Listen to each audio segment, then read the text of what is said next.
Welcome to Therapist Confidential, a psychotherapy.net podcast. And now, here's your host, Travis Heath. Hello, everybody. Welcome back to the Therapist Confidential podcast. I'm your host, Travis Heath, and today I have the pleasure of speaking with Tom Medlar. And we're going to talk about a topic that is one, as I'm reflecting back, I don't think I took one class in graduate school in my formalized training since I've been licensed. I don't recall this coming up in CEU trainings or anything like this. I'm sure they're out there, but it's really a forgotten about topic. And that's working with older adults in the twilight of their life, doing work in nursing homes and in similar settings. And so it's a topic that I think is sorely needed. And we have Tom, an expert on this topic today, to discuss it with us. And I will say, if you're interested in what Tom says, you should really check out some of his blogs on psychotherapy.net. I'll lead with some of those just because I found the storytelling to be really great. There's one called The Silent Therapist, Teddy Bear Therapy with Adults. That one was just fantastic. The Elder in Exile, Psychotherapy with Older Adults. If you just Google Tom Medlar, psychotherapy.net, these will pop up. But if you're interested in what Tom's saying, I really encourage you to check these out. Some really great storytelling in there. All right, Tom, welcome to the podcast. I'm so great to have you. Would you mind, it's so great to have you. Would you mind introducing yourself to the people? Thank you, Travis. So I've been doing psychotherapy for about 43 years. And most of that time I've been working in nursing homes. And, I'm married and I've got 2 adult stepkids and 2 grandkids. And I just renewed my professional license for another 2 years. So still going at it. During that time, nursing homes have changed dramatically. The demographics in nursing homes have really changed over the last 20 years. One change has been that they're not what they used to be, the old model of very elderly people, very frail, end-of-life care. More and more, they're adults of all ages, people with serious medical problems, major mental health problems, substance use conditions, everything by default filtering down into nursing homes, not by design of the industry, but by societal changes. Another demographic change has been more and more workers from other countries. And for many people, English as a second language, so there have been some language and cultural tensions that are part of the picture as well now. Wow. Thanks for that introduction to you and your work a bit, but also to the changing landscape of nursing homes. And if it's okay, I want to lean into that just a little bit further. Can you take us through, you've been doing this for 43 years, pretty amazing. Can you take us through what you think has been leading to this shift in the demographics that in nursing homes that you were just talking about? Well, many years ago, I live in Massachusetts. There was a closure of the state psychiatric hospitals, chronic care mental hospitals. They really serve a need, but they're not there anymore. And there was the idea everyone could be served in community settings, which hasn't really worked out so well. So I work with lots of people who had been in those hospitals, or might still be if they were available. And there's fewer and fewer residential programs for mental health care and substance use care. And so by necessity, things are just people getting admitted. Not to every facility. There are some nursing homes that are pretty traditional and quiet. And then there are some that are more of a niche of younger adults with lots of psychiatric behavioral issues, and which is actually pretty exciting places to work. May I ask you how you came into doing this work in nursing homes yourself? Well, when I got my master's degree in counseling psychology at the beginning of the 1980s, I got a job in a brain injury rehabilitation program in a nursing home.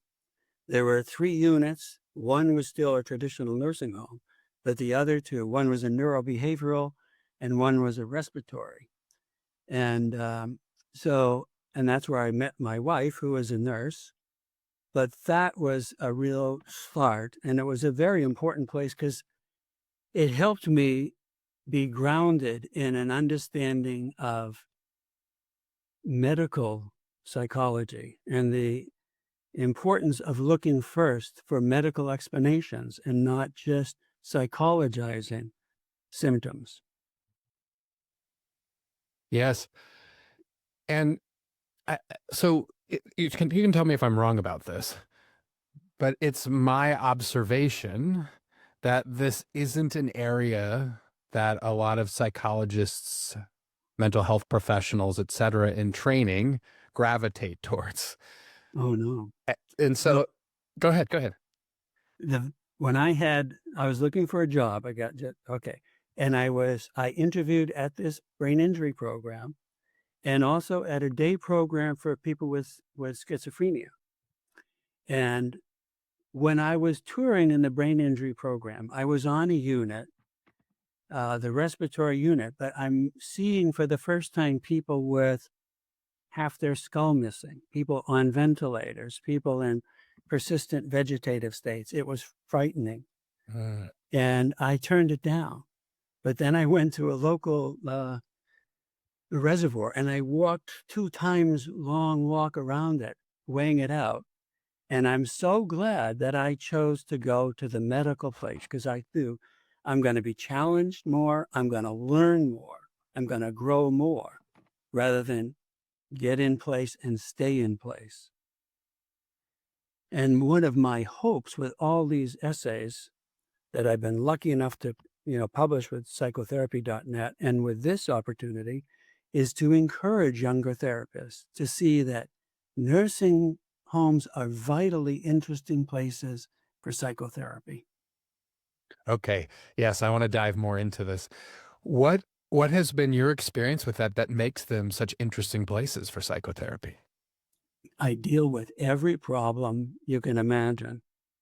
Every day, there's a wide range of every kind of life problem, medical problem, psychiatric problem. It's very lively, even though it's often dealing with death, but it's very dynamic. What an interesting sentence.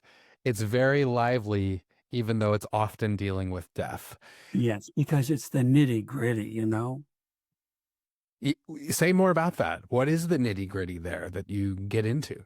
Well, it's not neat and clean, You got to be ready to get right down into the most sometimes gruesome or glorious things about life and really get comfortable and get down in there with people who have drastically difficult problems and no easy solutions. But you want to go in so you can meet them and be a companion and a help to them in the midst of that, at whatever age or whatever condition they're coping with. Do you think therapists sometimes are reluctant to actually get into the nitty gritty? Oh, yeah. Well, look, it's how different it is, say, going through a nursing home doing therapy from an outpatient mental health clinic, right? I mean, in the mental health clinic, your people don't come in bed. They don't live there. All your clients don't live together in your clinic. They're not, restricted and kept there, whether they want to be there or not. They're not put there together as roommates, is a very different situation. And they have to, whatever they're bringing, imagine all of your clients, whatever they're bringing, it's living out day to day among each other and among the staff. So it's all bubbling on the surface among all the different people who are bouncing off each other. I'm really interested in like the contradiction that's coming up, lively conversations but set against the backdrop of death.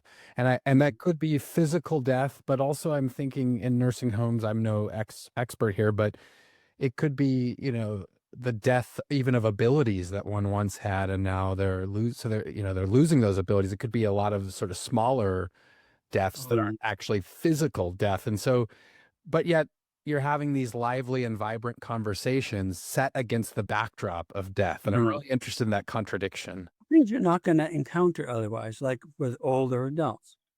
I had a first conversation with a 96-year-old lady, and she says, Tom, is anyone ever happy to come to a nursing home? And I said, no. There are some people who are comforted. They're very ill. They need a lot of care, and it's security, but that's not happiness. It's because something has gone wrong medically. You can't do all of the things you need to do to be able to be on your own. And so you come here for help, and then you have the opportunity to learn how to cope with it. And I then think, oh, go ahead. a 98-year-old man said, Tom, none of us are here on vacation. And a 94-year-old lady says one morning, Tom, I have something I need to tell you. I've decided that I love you. I don't mean that I love you the way your wife loves you. What I mean is that everybody has to have someone they love, and I've decided I love you, which was particularly relevant to her because her daughter and son-in-law had rejected her. Oh, gosh. Yeah. And then a 102-year-old lady said, this place, it's okay as far as these places go, but I wish I was at home. I know I can't be, but I wish I was. And so you never, at any age, you don't stop for that. A 97-year-old lady the other day said, I feel lonely and homesick. And I know it's normal to feel that way, Tom, but it doesn't really help to know that, does it? And there's the psychotherapy issue. It's like, yeah, you want to know what you're feeling. You know that it's normal, but that's not enough. You got to change thinking and acting. So there are people dealing with multiple losses of bodily and mental functioning, loss of independence, of their home, of their roles, close connection with their families, their routines, and they're anticipating and preparing for the end of life. So key tasks are coping with loss, sharing those life stories, clarifying their religious outlook, and the life review, really drawing out meaning by looking at their whole life now.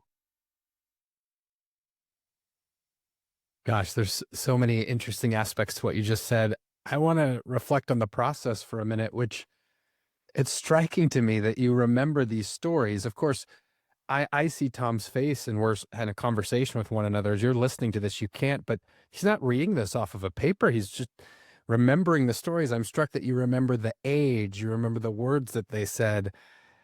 Tell me about that. I mean, it just feels like there's something meaningful in that. It's such a privilege. A lot of people, if I meet people and they say, what do you do for work? They'll start to groan, if I tell them, oh, no, like they think that that's terrible. It must be awful. How do you handle it? You must be going through awful things, or I don't want to hear about it. But it is such a privilege to be able to be intimately close to the most poignant and painful or difficult or wonderful things. And so, I think you have to bring a wide open compassion and attention, because you're really trying to contain. Here's creating something for people who are very lonesome right now.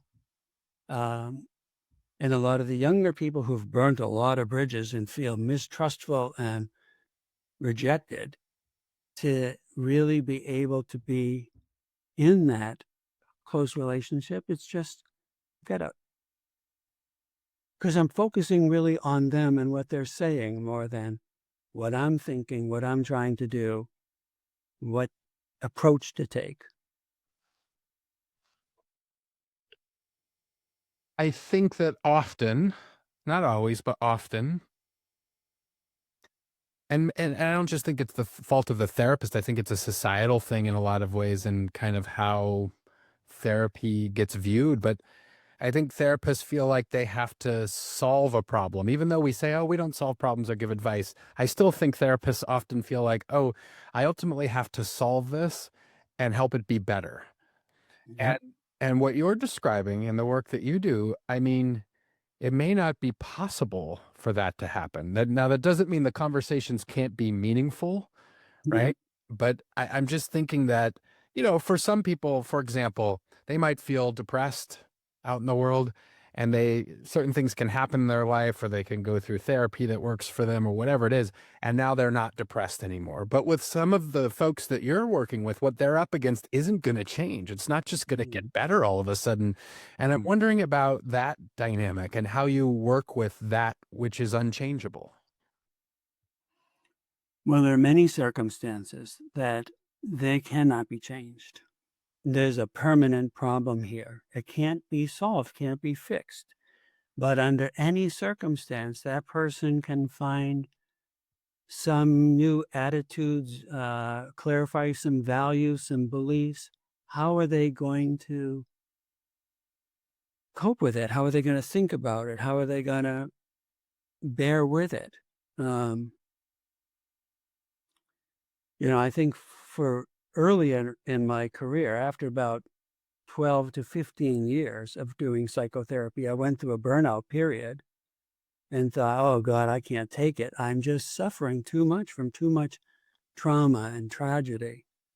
And for me, I think it was more of a religious deepening that helped me fall back in love with psychotherapy and learn how to do it without being wounded by it. Because I wasn't taking on that ultimate responsibility for the outcome, but I'm being present and active in that process. Mm. I appreciate you sharing your own experience with burnout. I think that's one of those things that I don't know, even though that idea and process is so prevalent, I think there can be shame sometimes for therapists in acknowledging like, oh, that happened to me. Like it's something that Mhm. happens to other people, but not me.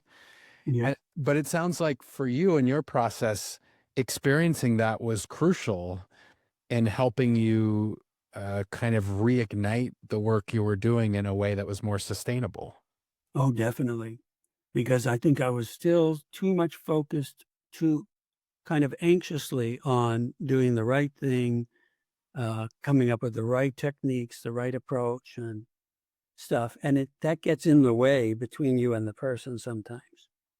And as you get older, if you're lucky enough to live long and stay with it gets better and it gets easier, and more rewarding. In what ways do you think it gets better and more rewarding over time and with age? I think there's quality of openness, of respect for that person, of uh,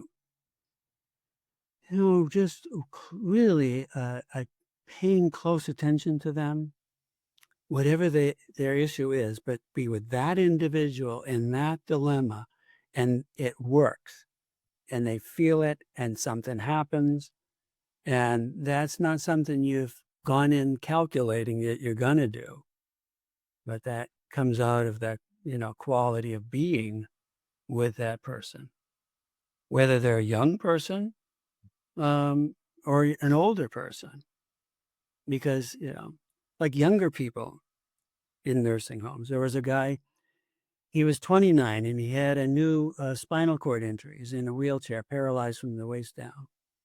And he's mad as can be. Tom, I'm not even 30 and I'm in a nursing home. He had a horrific childhood. His parents were drug addicted, drug dealers. The house was a house of horrors. And so one day, though, he's showing me pictures on his phone of paintings that he did. And I'm looking at him saying, these are amazing. These are wonderful paintings you've done. And he says, I can't believe you're even looking at them because they're very dark and grim images. And he says, most people don't want to see what I'm trying to show them, you know? And I said, no, I think they're astonishing because on one hand, you took all the pain and horror of your childhood and you found a way to put them into these images. And the other thing is you have a professional level of talent here as an artist, and you don't at all think of yourself that way. And you got to start every day, 10 minutes a day anyways, drawing, sketching, painting, and you got to start connecting and, identifying this because he needed more of a parental guidance approach, You're not going to live in a nursing home for long. There's plenty of people with, spinal cord injuries go and live full lives. You got a path, you got a talent, you got to keep going. Mm. Already, as you're sharing these stories, I'm realizing how much I take for granted when I hear the term nursing home.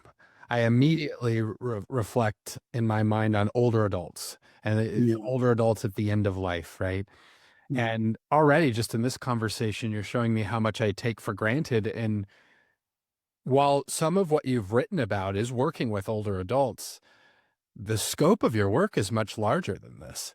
Yes. But there is something that seems that all these folks share, which is loss and a dance with death in one way or another. And Yes.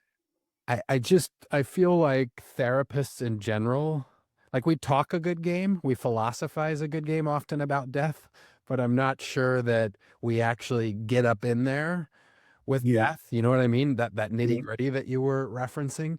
And I'm wondering how you've been able to do that to sort of to live alongside death in the work that you're doing.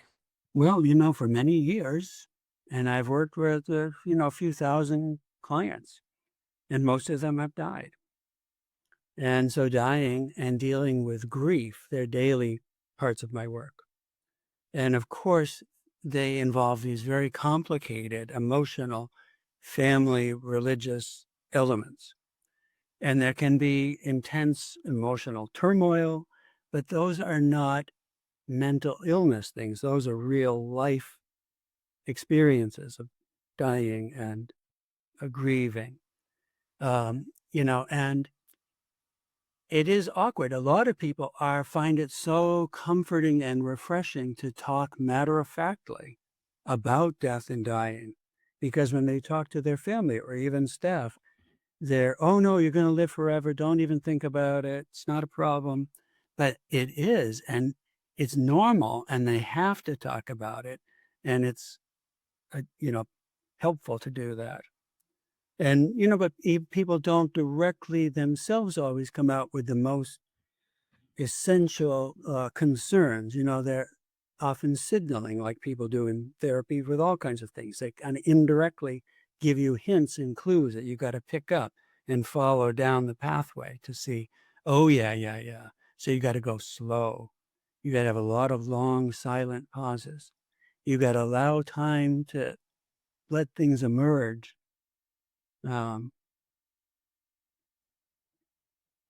Yeah. Boy, I've been doing therapy for a little over 20 years now, and going slow seems to be something that feels more and more important to me the longer that I do it. And when I observe, I record a lot of the work I do for teaching purposes, et cetera. And when I observe the work that I did even 5, 6, 10 years ago, it feels a lot faster than the work that I'm doing today. And more it feels like it's important to slow things down, to not take things for granted. Someone says a word and to stop and pause there and really try and understand what it is they're communicating. So when you're talking about going slower, there's something about that that really resonates. And I feel like with death in particular, what I've noticed, I don't work with it every day in quite the same way you do, although I think all therapists work with death every day in one way or another. But I've noticed that death tends to be one of those things that people move through quickly, or the conversations about death. Yeah. And it sounds like part of what you're doing is you're stopping and you're slowing down and you're actually Yeah. having the conversation. Yes, I think you need that gentleness, that slowness, that inquiring about, well, what is important here? What is difficult? What is frightening? What is hopeful? What might help you feel better? What doubts you are troubled by? What are the thoughts that keep repeating in your mind? What's itching at you to be understood? Uh, and people, everyone has some fear of dying, but the particular fear is different for each person. One lady is like, well, I'm really afraid of dying. Well, how come? Well, because when my husband was alive, he used to beat me. What if I run into him in heaven? Oh gosh. I Wow. mean, or another lady recently, 93 years old, she says, well, how will I know if I'm dead? Or an elderly, an 89-year-old lady, and I'm sitting by her bedside. She's at the end, and I'm thanking her for all the wonderful conversations we had. And she just opens her eyes and she says, well, are you going to go to heaven? I said, well, I hope and I pray that I will. She says, well, don't say goodbye. I'll see you there. And she says, I've already died once. I'm ready to do it again. It's wonderful, because she had a near-death experience. Mhm. And, she just felt like really at peace with it. So one guy, the nurse is bugging him to eat, and she's asking me to go pester him. He's dying. He doesn't need to eat. And so I'm just sitting with him. He's awake, but he'd close his eyes and just sitting. We have quiet little conversations. And all of a sudden he brightens up. He says, I know what I need to do. What's that? Well, I just need to be patient and wait on the Lord. And he smiles and leans back, and 2 days later he's gone. But, if I just rushed in and like, come on, you should eat or get up and go to bingo or something. No, missing the opportunity. Yeah, I'm just thinking what a great gift that slowness and that gentleness is for people, probably at any point in our lives, but maybe most especially in these moments. I'm also wondering, what has working with death, as often as you have worked with it, taught you about living? What a great gift living is. It's so precious. It's always meaningful, that I get to work with the people the world might look at and want to run away from, but who have endured through so much, and how they do that and how they find meaning and how to be um, part of that is just very special. I imagine in a general sense, the answer is all sorts of different ways, but I'm wondering what you've discovered about how people make meaning of life and death. Well, for many people, so many people who have endured, of all ages, adults, horribly difficult problems in life. And I'll ask again, well, how have you survived? How do you cope with all this? And so much of the time people say God, that they have a religious sense, which is different, and then it's to explore what is the individual particular sense for you and meaning for you, and how to support and explore that. But that's when everybody else is gone and all their abilities are gone, and they've got, but they've got something. But there's other times, one lady, she was in her mid-40s. She was a school teacher. She had a lovely little apartment. She loved her classroom and her kids, but she had MS, and she had a really rapidly deteriorating condition. So she comes to the nursing home and she gets a motorized wheelchair. Now, of course, she's depressed for a while. Look what she's lost. But she decides, I'm going to get to it. She wanted to be that teacher. She wants to get active. So she gets herself elected to be the president of the resident council. And then she goes around to talk to different residents and find out what the complaints are and zooms over to the administrator to straighten it out. And then at meal times, she would find the confused people. And, okay, Mabel, get behind me. Hey, Donald, come on over. And she's got little ducklings. And she goes into the dining room and gets people to their tables and then brings them back to their room. And she found a way to be active and contribute and use her skills, even though here she is now, you know. That seems crucial. And this is just an observation that I have. It may not be an absolute truth about the world or about where we live, but it does seem to me that more and more, especially in the United States, the role of the elder in the society is being lost, and the value of the elder, and that often it feels like those with the most wisdom and life experience are being cast to the side, and thereby are potentially feeling like they don't have anything left to contribute. Like that was a lovely story you just shared about contribution and the use of skills and so forth. But I'm wondering what you make of, and maybe you disagree with me, but that you know, the society seems not to be valuing the place and wisdom of elders as perhaps it once did. Yes. Once I was temporarily filling in a nursing home years ago, and the nurse complains about this guy and wants me to go talk to him. Okay, what's the problem? He likes milk. Okay, I don't know what that means, but so I meet this lovely elderly guy sitting on his bed, bright, sparkly eyes. You can tell he's a very intelligent guy, nicely dressed. And he's got a big jar of peanut butter and a loaf of bread, and he's got a few things of milk. And, she thinks I'm going to have spoiled milk. I'll get sick. I'm going to make a mess. But I don't like the food they serve. I'm happy with this. I'm completely satisfied. Hold on a minute. So I go tell the nurse, I've solved the problem. What? You need to put a little refrigerator in his room. So he has fresh milk and no sanitary problem. He's not going to get sick. Okay, now she doesn't like me as well as doesn't like him. So I go back and he's got these beautiful framed black and white photographs. Very elegant, romantic photographs all on the wall. Where did you get these?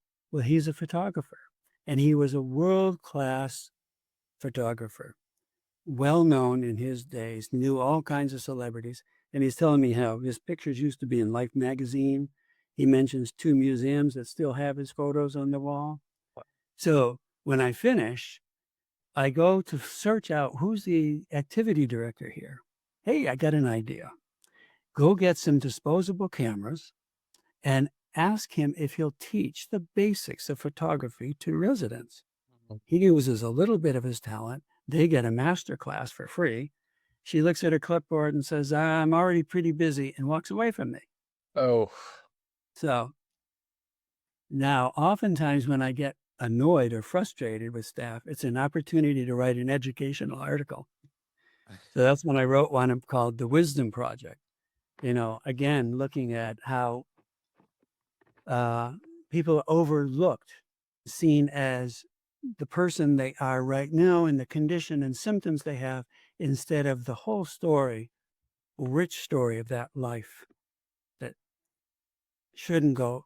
And also that, like that article about the elder in exile, that what's changed now is not the value of the elder, but the society's recognition of that value.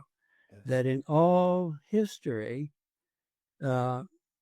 societies always venerated the elder, and all generations went to the elder for the lore, the stories, the history, the wisdom. And now that's what's missing, but that's what you've got to do. And one lady, I walk in, 89-year-old lady, she says, Tom, I got a new purpose. Great, what is it? She's got a notepad and a pen. I'm going to write all the stories of my life because my granddaughter needs to know these.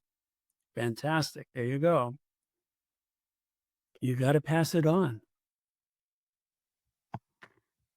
do you have some sense of, like, the way you just articulated that, I think is really important, is that the value of the elder has never changed. Right. just the society's relationship to that value. And I'm wondering if you have any sense of like why that shifted culturally. Well, all generations used to be hierarchical. They all stayed together and they all would contribute to one another. But now they're striated. All generations are off in their own group.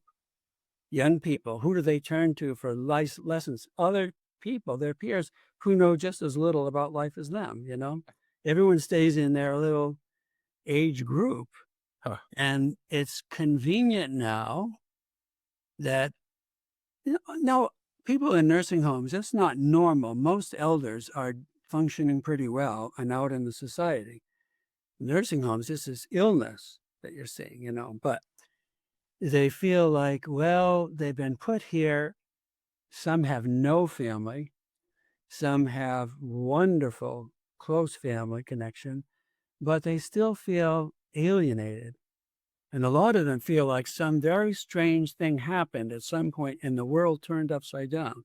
For generations, they were the parent, they were the adult. They raised these kids, they brought them up, and then it flipped.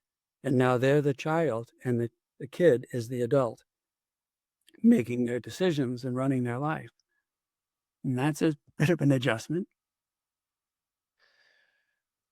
I mean, perhaps there are socioeconomic reasons for this, Yes. but it doesn't happen the same across all countries and cultures. And I'm wondering about like in United States, the way that for older adults now, I mean, it almost feels like a nursing home sometimes is used like a warehouse or something, and this isn't the case across all cultures and places. And I'm wondering about like why you think that's happening in United States in particular. Well, I don't know. And I guess I would probably be walking too far away from the psychotherapy to Mm. speculate on those kind of things right now. Mm.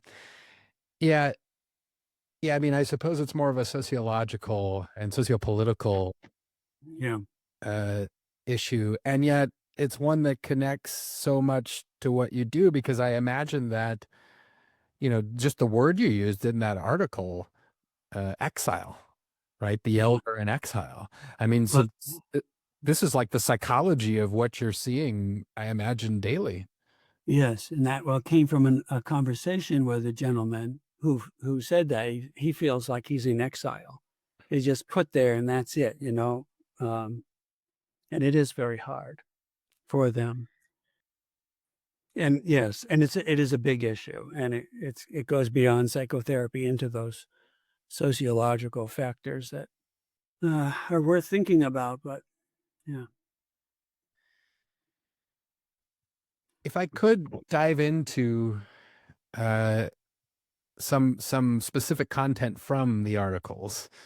okay, So there's one, and I think it's from one of your more recent pieces. The title of the piece is "The Silent Therapist: Teddy Bear Therapy with Adults." yeah, I found this one to be fascinating, mostly because I've got a good friend in the world who's a play therapist, and I've learned a lot, been coming into learning a lot more about play therapy, not my area of expertise. But then I've been talking to other play therapists, and there was one that we were doing a webinar with Claire Mellentine, I think last week, a couple of weeks back on play therapy. And I said, well, like what's the age of people that you typically work with? And she goes 3 to 103. And she started talking about how, this notion of like play therapy being just for young people, she rejected that and said like, no, this can be something that's done for everyone. And so having just done that, and then I was reading your article and I was like, oh, wow. Yeah, I see this connection that maybe exists here. And yes, so anyways, maybe you could set the scene a little bit about, so the article tells the story of Alex, and I believe his teddy bear's name was TJ, which yeah. became this kind of therapeutic companion. And I'm wondering if you can set the stage a little Well, bit on that. he's a really lovely, interesting guy. 87 now, tall, thin man, always smiling, very mischievous, real soulful guy. Was a playwright, a poet, psychotherapist and taught psychotherapy. And someone once gave him this teddy bear, and his daughter knitted a scarf to put around it.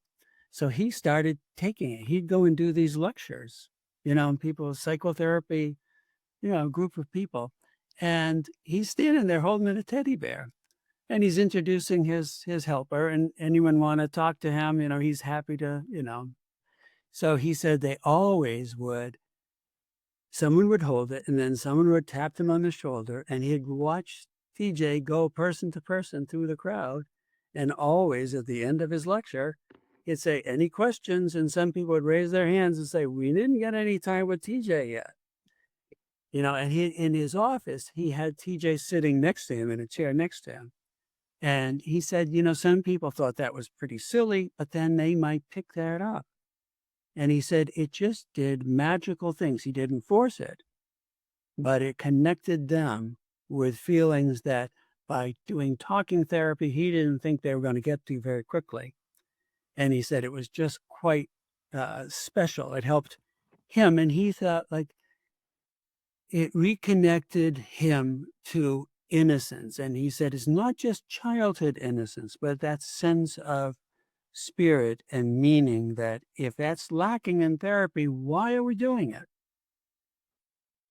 Yeah, and there's something that there was something that struck me about TJ being from like an earlier time in Alex's life, where it could have been like we were talking about earlier, where that part of him was almost exiled from the current part of him. But there was something about the conversation you were having, at least I got the sense that like TJ and the spirit of TJ was very much still alive and present and operating in Alex's life, if that makes sense. Well, I think you could feel like, he met a kindred soul, and we're doing similar work and like similar things. And it sort of really kind of animated his opportunity to review his work, his life, his, what it all was about for him, and share that with me. Yeah. And I wrote down some words. You said that TJ helped evoke the innocent child in me and a sort of opening to wonder and mystery and spirit. Yes. Isn't that great? It's beautiful. Yeah, it is beautiful. And so it's like he has some mild cognitive problems, but don't miss out on the depth of that human being that's there and winking and smiling and, kind of teach you something. Yeah, that's a theme that I'm starting to hear in our conversation today, which is like there's so much that's there, so much beauty, so much wisdom, so much life that's there in front of you. In a place that the story that's told about this place is that there's not much of that, right? Oh, no.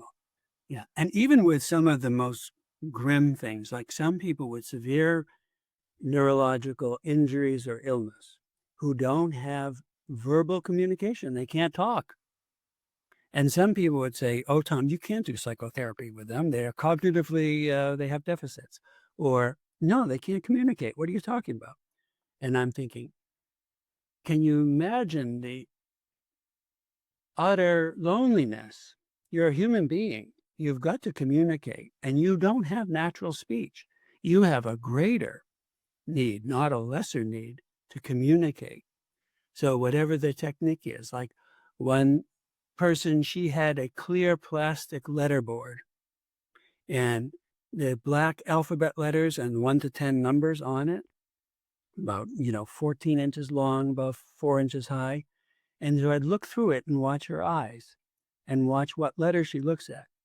T, H, the, N, U, the nurse. Okay, now it's painstaking, but she had a brainstem stroke. So from the base of her skull, she's completely paralyzed. She can have facial movements, but no sound come out, and she can't move her body. But her brain was not affected, and she was brilliant. And she could have, in the first conversation, she says, Tom, you and I should do staff in-service training with these nurses. Darn right. But she did great, amazing things, but you have to invest that effort and that time. Another fella, the speech therapist had clarified that, yes, he does have reliable yes-no responses.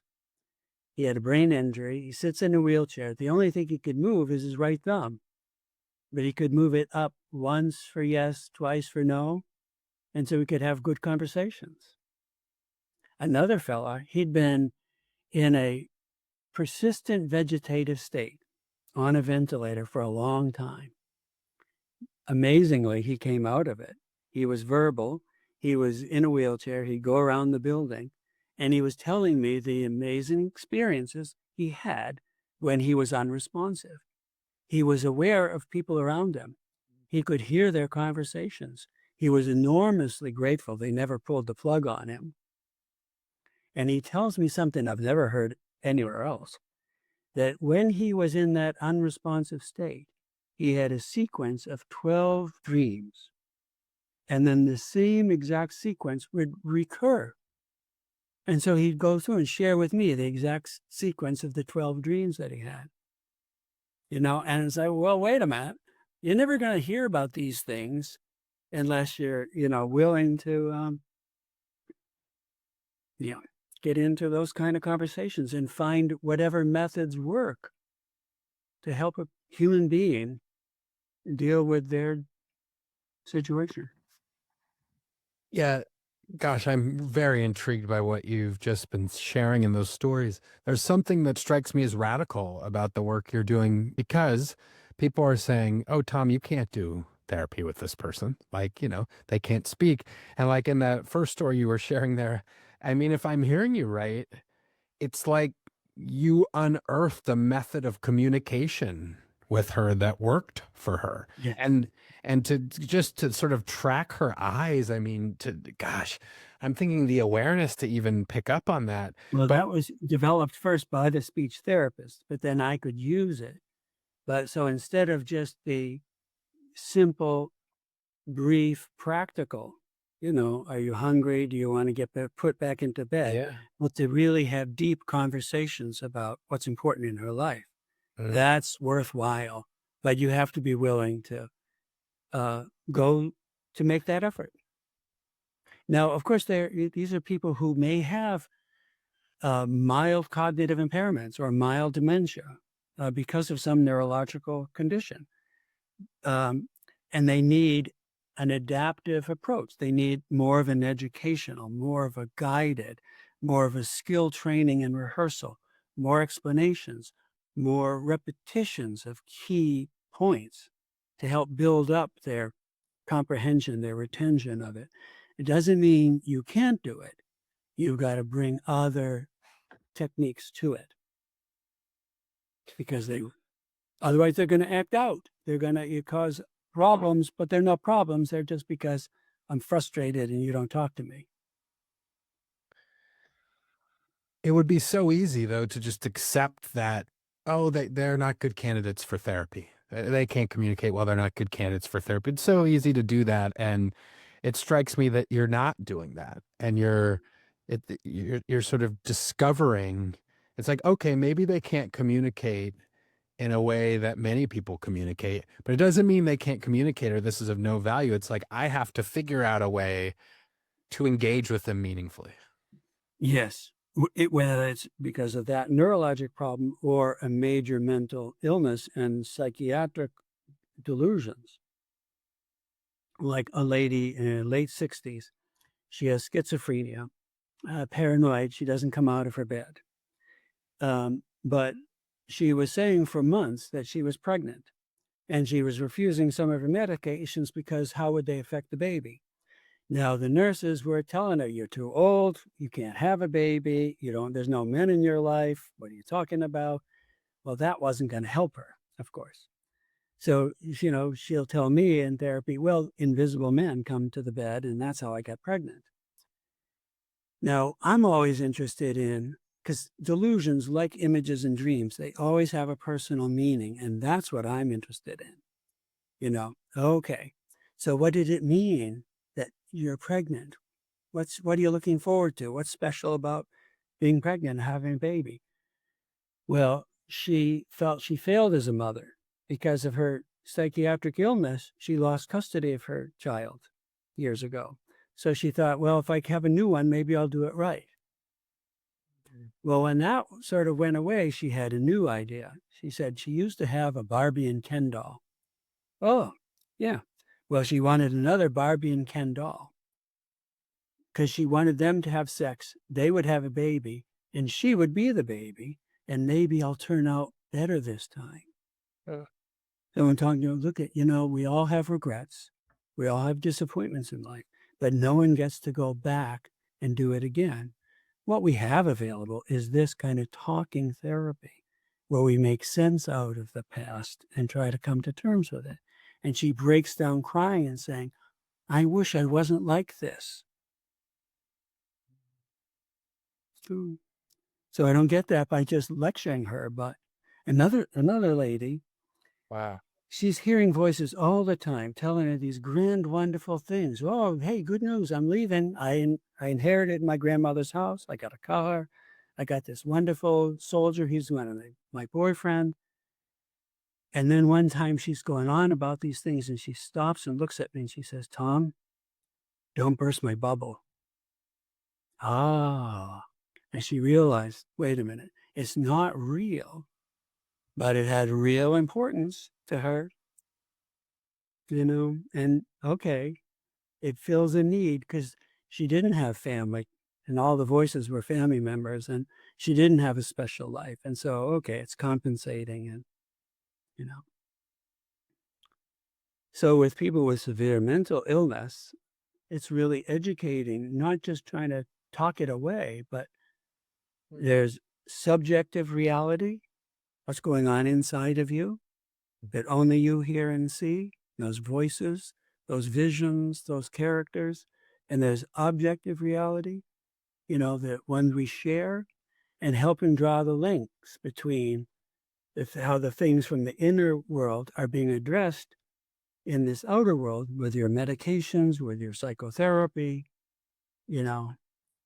to help them see instead of say, oh, it's not real, get over it, As I'm listening, there's a couple of things that I'm hearing. One, it seems like the importance of stories is a thread that's running through the work that you're doing. I'm wondering if you can talk about stories and their importance to your work. Well, everybody is a story. Our lives are a story. And even the traumas, the tragedies, the illnesses, these are stories. And it's only by a lot of the people who've had a lot of problems with psychiatric problems, trauma problems, they have had so many different therapists and they're sick of it. And they know a lot of the language, and it doesn't help at all. And it's a real turnoff to them, and so it's really finding a way to follow into their story to help them make meaning of it. Or find new ways to judge themselves,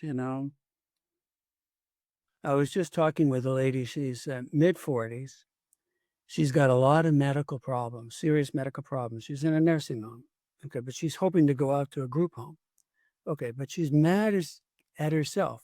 I'm to blame for this, for my medical problems. Okay, because I drank for a long time and look what I caused. All right, but let's look at your life as 3 phases. The phase now, you've got these medical problems, and your middle phase, you are drinking a lot and you're seeing connections. Now, some of the medical conditions that you have are definitely connected to the drinking, some are not. Okay, but you're leaving out the first phase of your life, which was of horrific abuse and mistreatment repeatedly in childhood, adolescence, early adulthood. Okay, So if all the people that you're supposed to rely on and trust and be helped by are monstrous, are you going to, as a child, go to some other responsible adult and said, can you please help me with the bad feelings I have about the way those adults treated me? Nope. Are you going to trust somebody? Nope. What are you going to do to try to have a life preserver? You're going to turn to the drinking.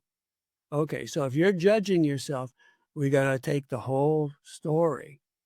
And when you kind of bring all of it forward, she can get a much better perspective on, well, no wonder I did that, And then for many people, it's you need a conversation between you and that child in you.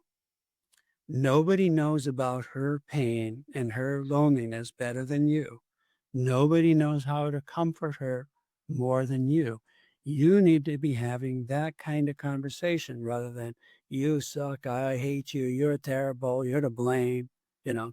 Well, that you learn from other people.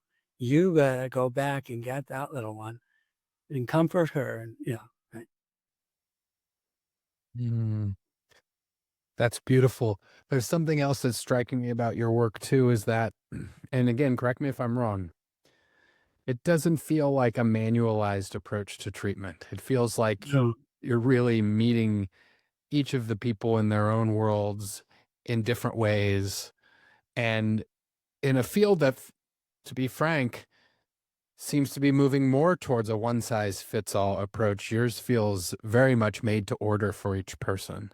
that's exactly right. And I think it's because of the gift of being at this long enough. In my 30s, in my 40s, I wouldn't have had quite the same approach. But in my 70s, I do, it's different. I think and it's also because in nursing homes, everything is there. The whole life, the whole purpose. It's just, you can't just sort of take one little bit, I'll address that, you know. If the therapist you are today in your 70s could go back and speak to the earlier version of you as a therapist in his 30s and 40s, what would you tell that therapist? Learn how to sit. Because learn how to sit and really be comfortable, not on edge, not tense, not leaning, but learn how to really sit and learn how to tolerate not knowing what the heck is going to happen now. And just pay attention and stay with it, And, you had a podcast, you were very bravely going into this, what do you do when you're kind of stuck and you have to wait and see what emerges? What are the clues? What are the hints? Don't try to generate it because you're going to take it the wrong direction. Wait and see, it'll come, but just sit. But there was, when I was doing my master's and I had a training, and there was a wise psychiatrist. He was from India. And I was way too sincere and I was really trying hard. And he said, Tom, let me say that we don't really know what psychotherapy is. It's a little bit of sunshine, it's a little bit of water, and nobody really knows. So just relax. No, that's the lesson. Yeah. A little bit of sunshine, a little bit of water. We don't know. Just relax. Because if you can do that, you're going to get on the wavelength where you'll start to connect with it. Mm, gosh, what a great description. I've really enjoyed this conversation. My favorite part, to be honest with you, is just the stories that you're sharing. And it almost feels like you have a photographic memory for some of these folks and their stories. And it's really made the conversation come alive for me. So I appreciate that. I do want to ask in closing, if somebody's listening to this and they're like, gosh, I'd like to learn more about the kind of work that Tom does, or work in nursing homes, et cetera. Are there any resources that you might push them to? Of course, we've got your articles in psychotherapy.net that are wonderful. I encourage people to check those out. Any additional resources that you might point people towards? Well, I would plug my own employer, If I work for a company called Health Drive, and Health Drive is in 16 different states. We provide 6 kinds of services to people in nursing homes. Optometry, audiology, dentistry, podiatry, primary medical care, and behavior health. And so come to work with us, and I will talk to you and help you and coach you. And yeah, we really need work. We need more people.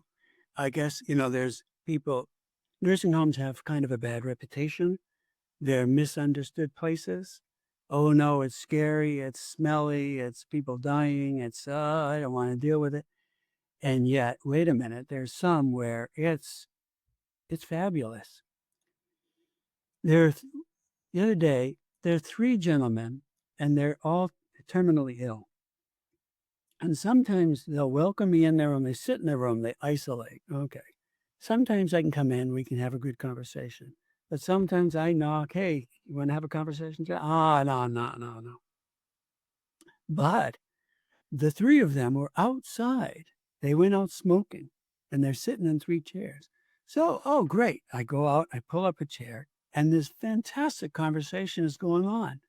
They're all talking about dying.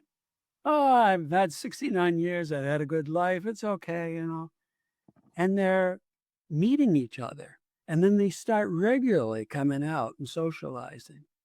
Now, that is a magical thing. That wasn't going to be something I started or anyone started. But once it did get started, I mean, I can try to help. There's a couple of people. I've tried that. One guy, he's so afraid of other people, wouldn't want to dare go like to the dining room for any group activity. So I said, listen, why don't we do it together? And I'll walk with you, and we'll go to a table by ourselves. They're having morning coffee there, and we'll just sit there and we'll just break the ice and see what it feels. Okay. And he had coffee. He's looking around, checking it out. And then he says, hey, can we do this another time? Okay. Yeah, we can, And another fellow, he's a terrible skin condition, is really disfiguring, and he's embarrassed and depressed and doesn't come out of bed. Well, look, and this is understandable. Anxiety and depression are kind of normal with this, but not helpful. And we can do little steps. Why don't we, the next time you put on clothes and sit in a chair instead of in the bed with the Johnny, okay? The next time, let's step out into the hall. Okay, the next time we'll walk up and down the hall. Then we'll go to the dining room, and in little steps, it's okay, but let's do it slow, And then pretty soon, okay, he's going down with the physical therapist to the gym and, starting to gradually come out of that painful isolation.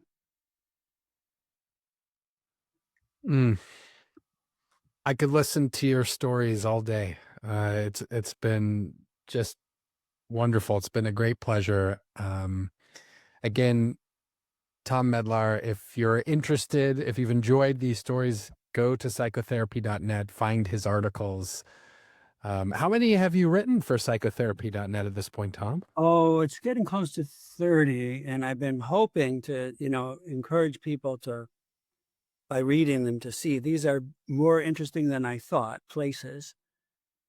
And I'm so grateful to psychotherapy.net, for this opportunity, to Shelley Hagan, Director of Content and Production, for inviting me, especially to Lawrence Rubin, the editor, who has been such a friendly, supportive, helpful editor, and he's giving me this great opportunity. And also by renewing my license recently, it is with the help of CEUs from psychotherapy.net, which is a great source for getting training and continuing education. So, yeah. Yes, thanks for shouting out Shelley and Larry. I mean, they're phenomenal. They should get more praise than they probably do around here. They keep this place up and rolling. Thanks so much for your time, Tom. Let's not have this be our last conversation. Oh, I'd love it. Again, yeah. There's a lot of topics we could talk about. Yes, indeed. Thank you so much for your time. All right. Bye now.